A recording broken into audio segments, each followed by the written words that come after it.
I want to start with a phrase that is quietly killing home service businesses everywhere. That will not work in my market. You've said it. I've said it. We've all said it. Wrap the trucks. That won't work here. Yard signs. Not in my market.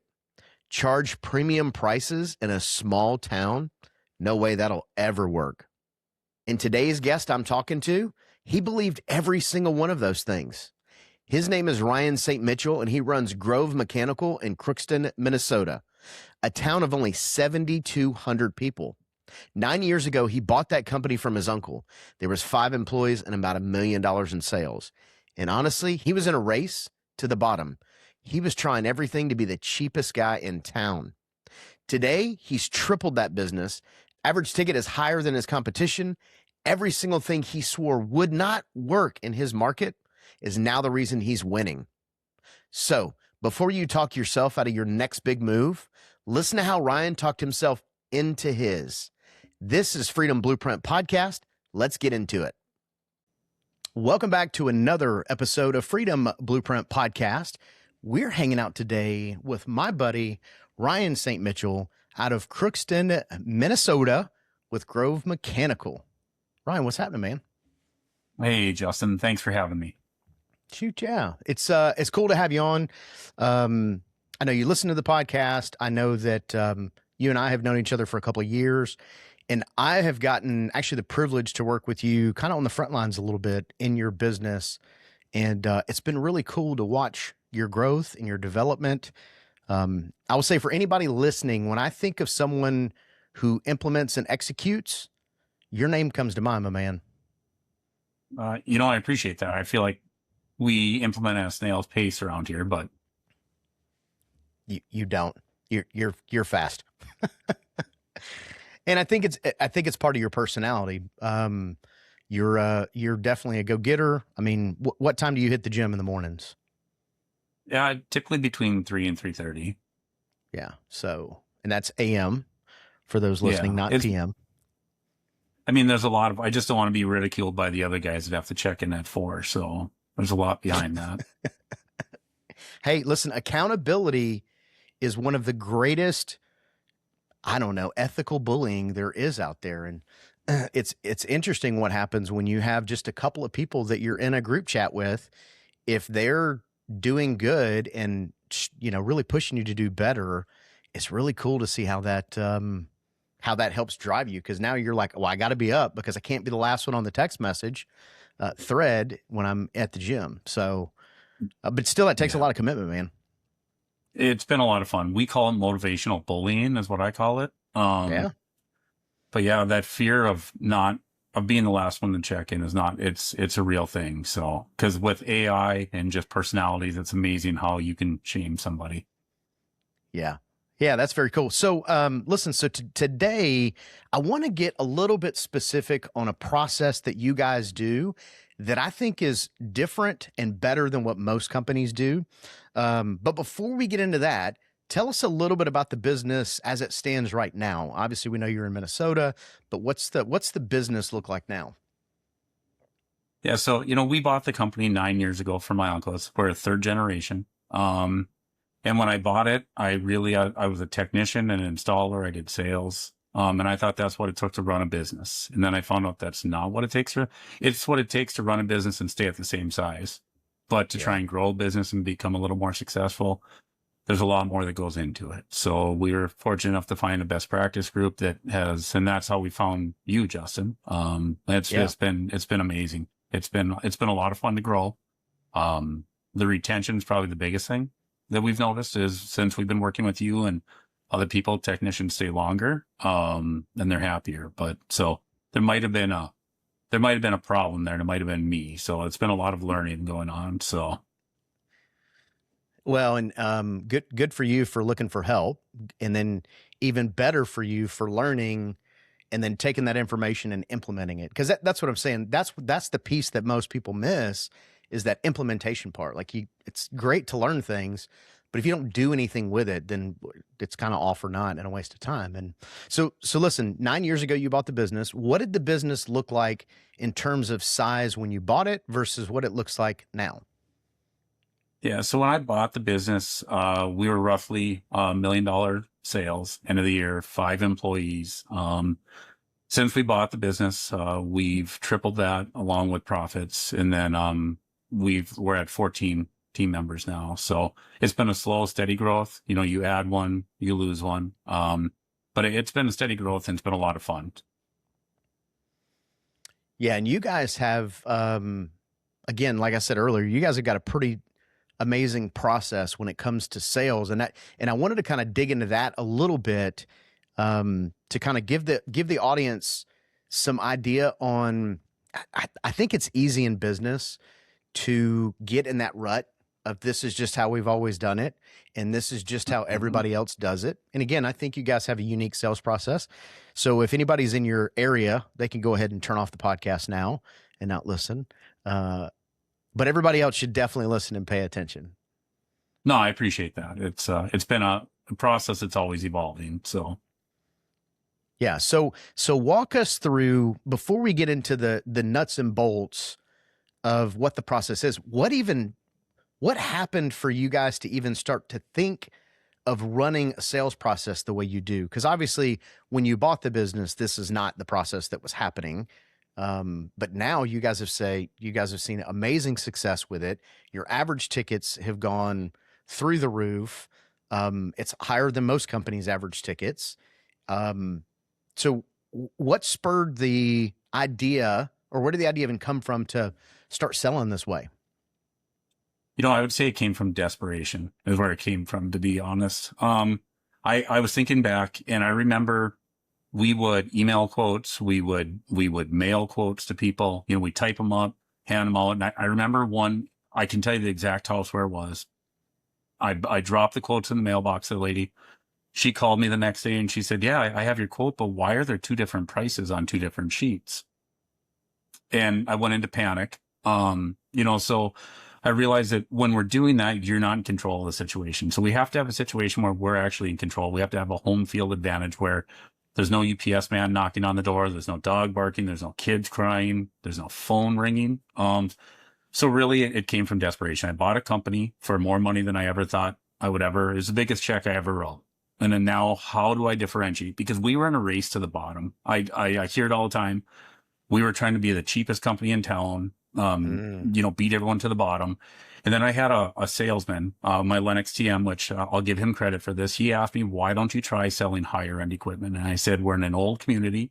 It's people that have generational money and they don't want to spend their money on things like that. They want, you know, that's what my mindset was. He challenged me to change my sales process because when you called me, whether it's a furnace, an air conditioner, heat pump, you got one option. And it's 13's here, and it was the cheapest thing there was, because that's what I thought they needed. You know, he challenged me to change how we present. So we started with offering 5 furnace options, 5 heat pump options, 5 air conditioner options. And I was doing bottom up sales, which first thing you present is what you sell. So he challenged me. He said, why don't you try with inverters and variable equipment and start with that and work your way down? So I was a sucker. I did what he said. And it worked. You know, we started with top down sales, and then he made me start financing. And then he pushed me to do this and pushed me to do that. And it's things that I didn't think people would want. And I was selling out of my own pocket. And you know, the leave your mother in the truck. There's a lot to that, right? Funny to say my mom has an ultimate comfort system, but that's besides the point. So, of course she does. Yeah. Because then you can say, this is what I would put in my mom's house. Yeah. And you know, so it wasn't so much about selling a high ticket as it was offering. So we were only giving them one option. If you only get one option, I compare everything back to vehicles. You go buy a vehicle, and if you've ever bought your significant other, well, it wouldn't matter for you, but in northern Minnesota, if you ever buy your significant other a vehicle without a heated steering wheel, you would understand that you need to have options, because you hear about it every time they grab the steering wheel. So I figured out that we have to offer everything. If you may not know about heat pumps, you may not know about inverter technology, you might not know about any of that stuff. And if I don't offer it to you, you can't make that choice. So it became really important that we start offering everything. If you call me for a furnace quote, you are going to get a heat pump and an air conditioner quote, because it might be what benefits you. It doesn't mean you have to buy it. But man, if you don't know you can have it, how would you ever buy it? So that's been an important role for us in providing solutions for customers is what we've really found. And with that, the tickets grew, and we just watched them kept growing and growing and growing. Not every sale is a home run, but Herb Brooks said years ago, you miss 100% of the shots you never take.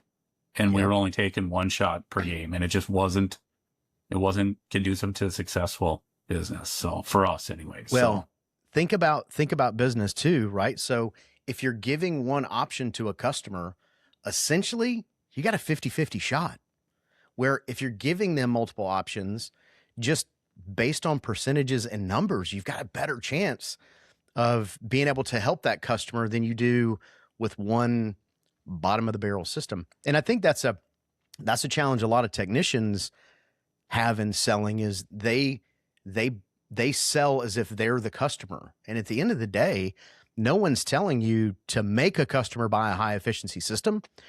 But if you know that's the best option, why not give it? Again, the customer has the ultimate decision. Like, they can say, nah, I don't have that kind of money. I want a bare bone basic system. I'm moving in 6 months. Okay, fine. But they have all the options. The other thing I want to bring up that you said is you talked about top-down selling. And it's pretty amazing what happens when you do that, because now it's that sticker shock, right? Like, you start out at your $18,000, $20,000 system, and then when you get down to your $12,000 system, boy, that seems a lot more easy to stomach than if you go 12,000 up to 20,000. Yeah, one thing we found was, so we do everything a la carte. We offer furnaces separate from heat pumps, separate from air conditioners. We let them choose from their own menu, but we try and guide them through that experience. What we find is when you start with top down, either we've bored them to that point or they're really invested and they want that. So most of the time we give them the top option, and they don't let us move into 2-stage and single stage. They're like, nope, this is what we want. So It's the difference between selling Cadillacs and Cavaliers. So if you go to test drive a car and you're going there to buy a car and you test drive the Cavalier first, nothing against Cavaliers, but that might be good enough. But if you were to test drive the Cadillac, well, I'm not sure, but I'll tell you a story about insulting the customer one time. But they drive the Cadillac first, and they don't want... Say Pinto, because if they got a Pinto, then it's a vintage machine now. Yeah, some people might not know what a Pinto is a scary part, but it's that's true. Once you've had it, you don't want to go without it. So I did make the mistake one time, and I made that analogy to the customer, and they said, well, I have a Cavalier. And my rebuttal was, but you wanted the Cadillac, and they ended up buying an ultimate comfort system. But so I mean, like, you have to present it. You have to give them options. They're not all going to go for that top option, but boy, we find out a majority of them do. And there's a lot of times we've been surprised. You go to a house and you think they're not going to spend a penny, and then they're buying the top tier system because they want to be comfortable when they're home. So, yep. So for anybody listening, they're probably going, this isn't new. This is what we do, or this is what so-and-so does. That's not the awesome part of this process. So let's get into what that part of the process looks like. So Ryan, when a job is flipped or a customer wants a new system, walk us through what that process looks like for you guys and for the customer. All right. So we do qualified leads. Technician has to call in on speakerphone with a customer, talking to the comfort advisor or myself, and discussing, hey, this person would like to look at a new system. Do you have time to come on and look at it? We set the lead. Comfort advisor goes out. We do the load calc of the house. And really it's really informal. We go through, we use conduit tech to do our load calcs, which we always hear we've never seen anybody do that before. I mean, that's step one, right? You're differentiating yourself from everybody else in the field by having tools like that. And it's just a cool thing to see. So we do our initial consultation. We go through all their pain points, cold spots, humidity, dehumidification. A lot of people don't understand northern Minnesota gets very humid in the summer. So dehumidification is a huge sales point for us. I would not have figured that it gets that humid up there. I mean, you guys are basically Canada, so. We are. Yeah. We just have a better dollar here than Canada does. But it's the humidity, it gets bad. It gets really bad. We'll be 80 degrees with 100% humidity, and it's rough. So dehumidification is probably one of our biggest selling of inverter systems. So we do that consultation, we get done with it, and we talk to them. We say, would you like to go over it now? Or would you like to come back to our office and be able to see the equipment in action, be able to touch it, smell it, feel it? And that's how we always talk about it, because they're not spending $2,500 anymore. Entry level air conditioners are $8,500. Top of the line is $25,000. And we're talking outdoor unit only. We're not combining that with the furnace yet. So, if I'm going to spend that kind of money, I'm going to test drive it. So we have all of that installed here at our office. And then we invite them to come back to our office. We have a room that was set up, specifically for sales. So we'll get into that in a little bit. They'll commit to that. We set a time. We fill it out on the calendar. I'm getting too in depth here, but because we've added some steps to the process. No, I think this is great. No, do your so thing, this man. room, I've learned a lot once we built this room. We used to meet in what I'm going to call our break room, and we had this old 1970s table it was literally a 1970s microwave. And I had a customer insult me one time about the room we presented, and so I was like, all right, time to flip it. So we took a room that was my wife's office, turned it into our conference room, put an 85-inch TV on the wall with a 43-inch TV. So key behind the 85-inch is we have two pictures on there. We have a picture of their existing system, and we have a picture of my system at home. So they can see what they have versus what they can have. And then I have all the indoor air quality on mine. So that's one point. And then over on the smaller TV, we have our Google business listing that's got our competitors in there as well. And, so we've got 500 5-star reviews, and our next competitor is like 35, at a lower rating. So we don't talk about that, but we leave that up there for them to see, and they can ask questions about it if they want to. So in this room, we do have a system that's installed there. There is no phone. There's no clock. I found out in a home one time when I'm trying to present, the mailman knocked on the door, the dog barked, and the kids cried. And I thought, my attention span doesn't work with this, so how can their attention span work with it? So we started inviting them in. We have it set up to where they're always facing the thermostat. They're never facing a window that you can be distracted by, because that was another lesson I learned, that there was a cable whipping in the wind.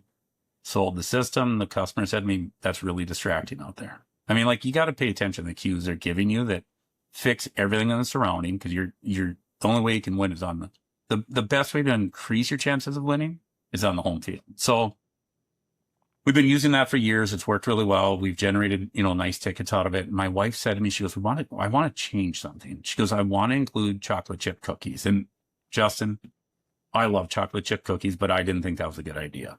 Me too. Until she did it. Now the customer comes into the smell of chocolate chip cookies.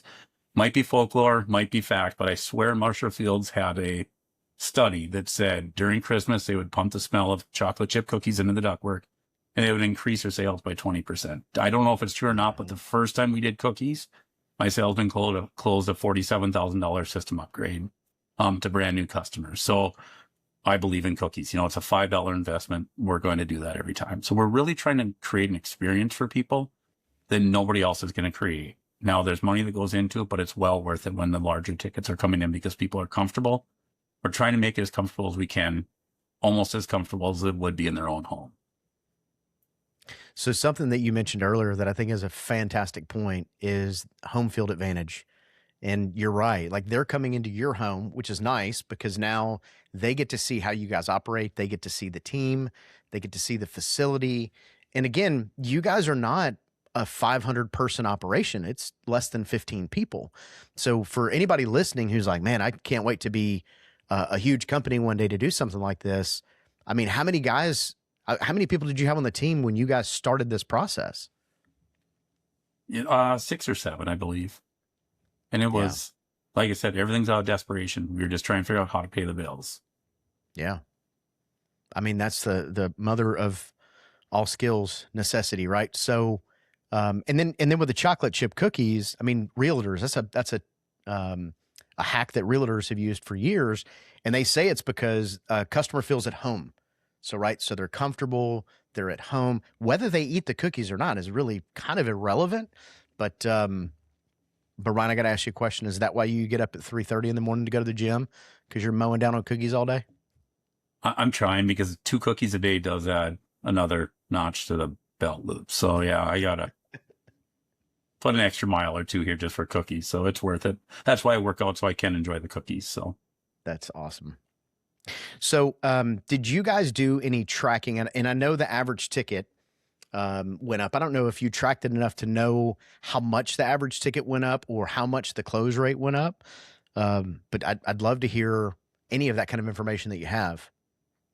Yeah, I wish I would have had the data then. We weren't on Service Titan. We were paper invoices, which we've evolved from that.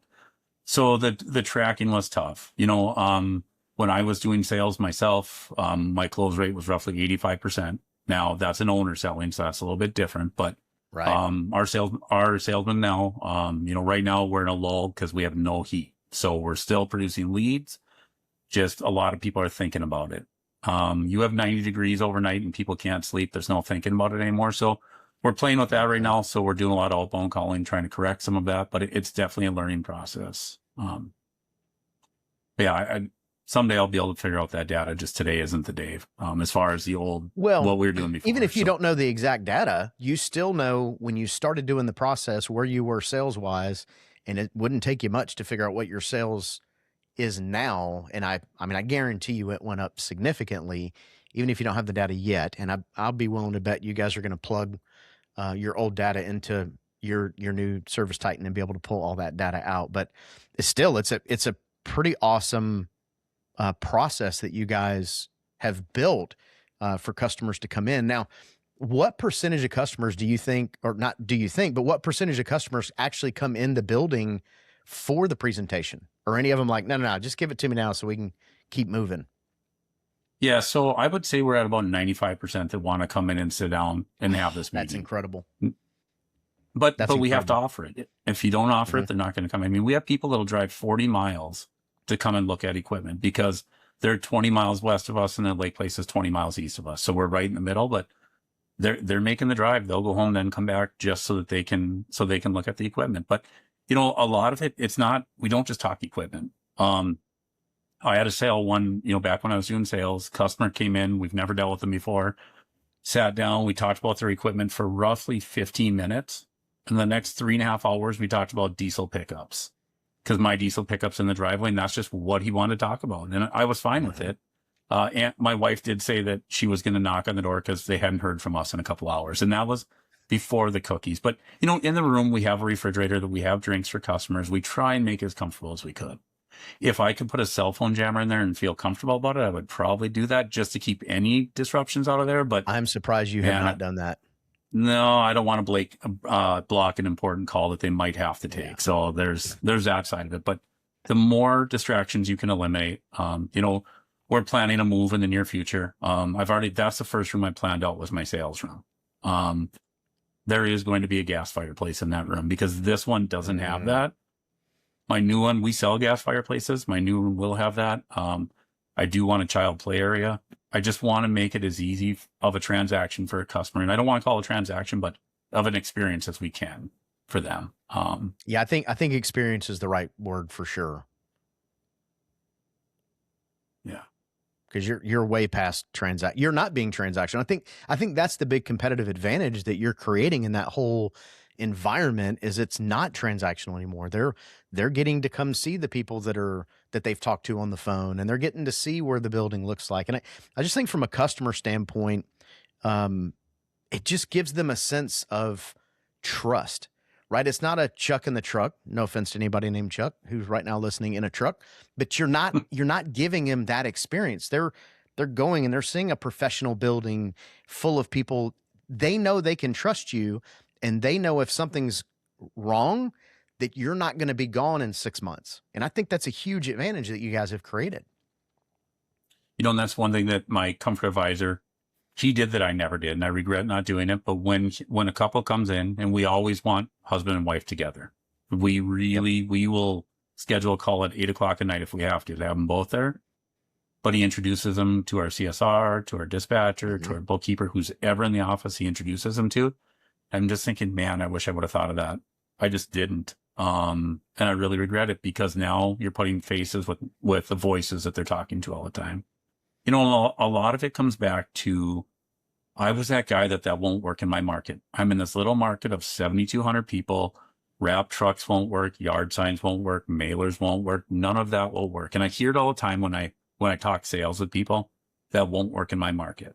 But they're also not willing to offer it either. So why not try it? I mean, if you try it and it works, what did you lose? So we've since wrapped all of our trucks. We do yard signs. We do everything that people in the larger markets do. And it's a differentiator for us. And it's been a lot of fun watching a new customer count grow every month. Yeah, 7,200 people in a market is obviously not a big market at all. So I think that's another advantage for anybody listening who is doing what you just said that you've done in the past of the, I can't raise my prices. That won't work in my market. I'll lose all my customers. Yard signs don't work, like any of that kind of stuff. I mean, you guys are blowing it up, man. And it is awesome. And I mean, awesome to watch. And since the business has been growing, it's enabled you to start focusing on the business. So there's some pretty cool efficiency stuff that you've been working on for that, I don't know, let's say the past year, whether it be efficiency for installers or the sales process or fine tuning the room that the sales happens in is pretty awesome to watch. I appreciate that. You know, shop tours have played a big part into that. Whenever we travel, we do a shop tour. So when we were in Florida, we did 2 shop tours. And this pack out sensation that I didn't understand. And to take a furnace install from 8 hours to 3.5 hours, boy, you can get a lot more work done with a pack out. So that has been a killer setup for us. I appreciate everyone that's been pushing me for the last 3 years to do that. And I've just kind of pushed back, but I always say, man, I wish I would have done that sooner, but it's fun to be the dumbest guy in the room right now. I mean, like, you get into these rooms with bigger contractors and they say things and it's just so much fun to implement that stuff because you didn't have to think it out. Right. One day I'll have my own idea. I mean, you don't have to. Just stay in rooms and use ideas. That's the whole point of being around other contractors, because, you know, the cool thing about the industry that we're in is that for the most part, contractors are willing to share. And honestly, the ones that aren't, they're not hanging out and going to conferences. They're not being a part of a best practice group or a coaching group. They're not doing any of that. So your chances of running into those people are pretty slim anyways. But plus now, I think what's cool, and you and I have talked about this a little bit, is now you're getting to help other contractors because you're going, hey, here's what I said wouldn't work, and I did it, and holy cow, like how it's helped the business grow is pretty cool. So it's neat to be able to see you be able to do that now. Yeah, so it's a lot of fun to pay it forward. This Wednesday, Thursday, and Friday, we have a company coming to do ride-alongs with our techs because they're trying to implement upfront pricing and option building. And that's something that we picked it up from Just in Time and American Home Pros and do it like this. We just implemented it, and all of a sudden, how do you do that? So it's been a lot of fun. They're going to come and ride along for 3 days and go home and master their own way of doing it. So yeah, it's a lot of fun to be able to give back for sure and have those conversations with those people of, you know, average tickets of, I didn't know you were supposed to track that stuff before I got in bigger rooms. So.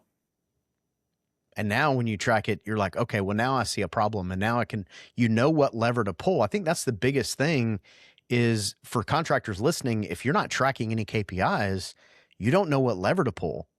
And that's the most frustrating part of business is if there's a problem and you can identify the root to it and you know what lever to pull and you fix the problem, it makes running a business really fun and cool and exciting because you're like, boom, fix that problem.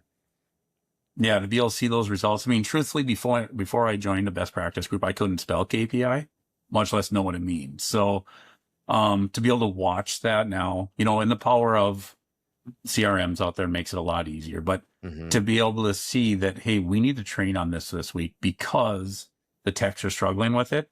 And all of a sudden, you know, so why aren't your techs selling thermostats? Why aren't they offering upgraded thermostats? You know, you really need to dig into the root of it. And if you ask them in a big group, no one will ever admit that, well, you know, I might not know how to wire it for a heat pump. And all of a sudden you do training on how to wire them for a heat pump. And all of a sudden your thermostat sales go up. I mean, it's kind of weird how those two correlate with each other, right? But we're just finding that you just address them all as a big crew and we train them all the same, whether, you know, no matter what level they're at. It's definitely paid off. So. Yeah, people aren't going to sell things if they're not comfortable either with the product or with the service or have the confidence to install it. And here's the other thing about KPIs that makes things really awesome is that now you're not guessing. So when you go, we're not selling thermostats, upgraded thermostats, you're not guessing, you know, because you're going through your data going, dude, we're not selling these, and that's causing our average ticket to go down. So how do I fix that? Well, I fix it by training and, go over what is it that's in their way of selling it. And I think that's, again, that's what makes business fun, man, is when you can fix those problems and not let them just absolutely dominate you. Cause we've all been in that world, and that's not a great place. For sure. So, and it's funny you say the having the experience with it, right? That's something I should have brought up earlier. In our shop, right outside of our sales room, we have 3 ultimate comfort systems installed out there. Now, we used to have an older 20-year-old air conditioner out there. So if you don't have it installed in your home or your office or wherever, how can you sell it? You really have to be able to be able to live it and be able to talk to it. And to do that, I feel like you have to have it in your own home, your own sales office, whatever. But to be able to bring a customer outside and show them that piece of equipment, and they ask if it's running because they can't hear it, and one point of contention for them was how noisy their old unit was, it definitely makes a difference. So I probably should have brought that up earlier, but that is another key to being able to sell. Other than them overcoming the size of that piece of equipment, how big 25 series equipment's gotten, it's definitely been a real nice way to work with them. So Ryan, what are some things in the future? What are some goals you've got moving in the future of the business? So revenue is always a goal, right? So obviously want to increase that. Profits are more important than revenue, but we definitely would like to grow our business, technician count wise, and just watch our techs be able to grow. Since I met you, I've been doing one-on-ones, and it's amazing what you learn doing a one-on-one. So now how do I do more of them with techs and spend more time with them and learn more about what their goals are? Because now it's become I'm going to say a challenge to see how we can get our techs to meet their goals more than our goals. So that's one thing for us.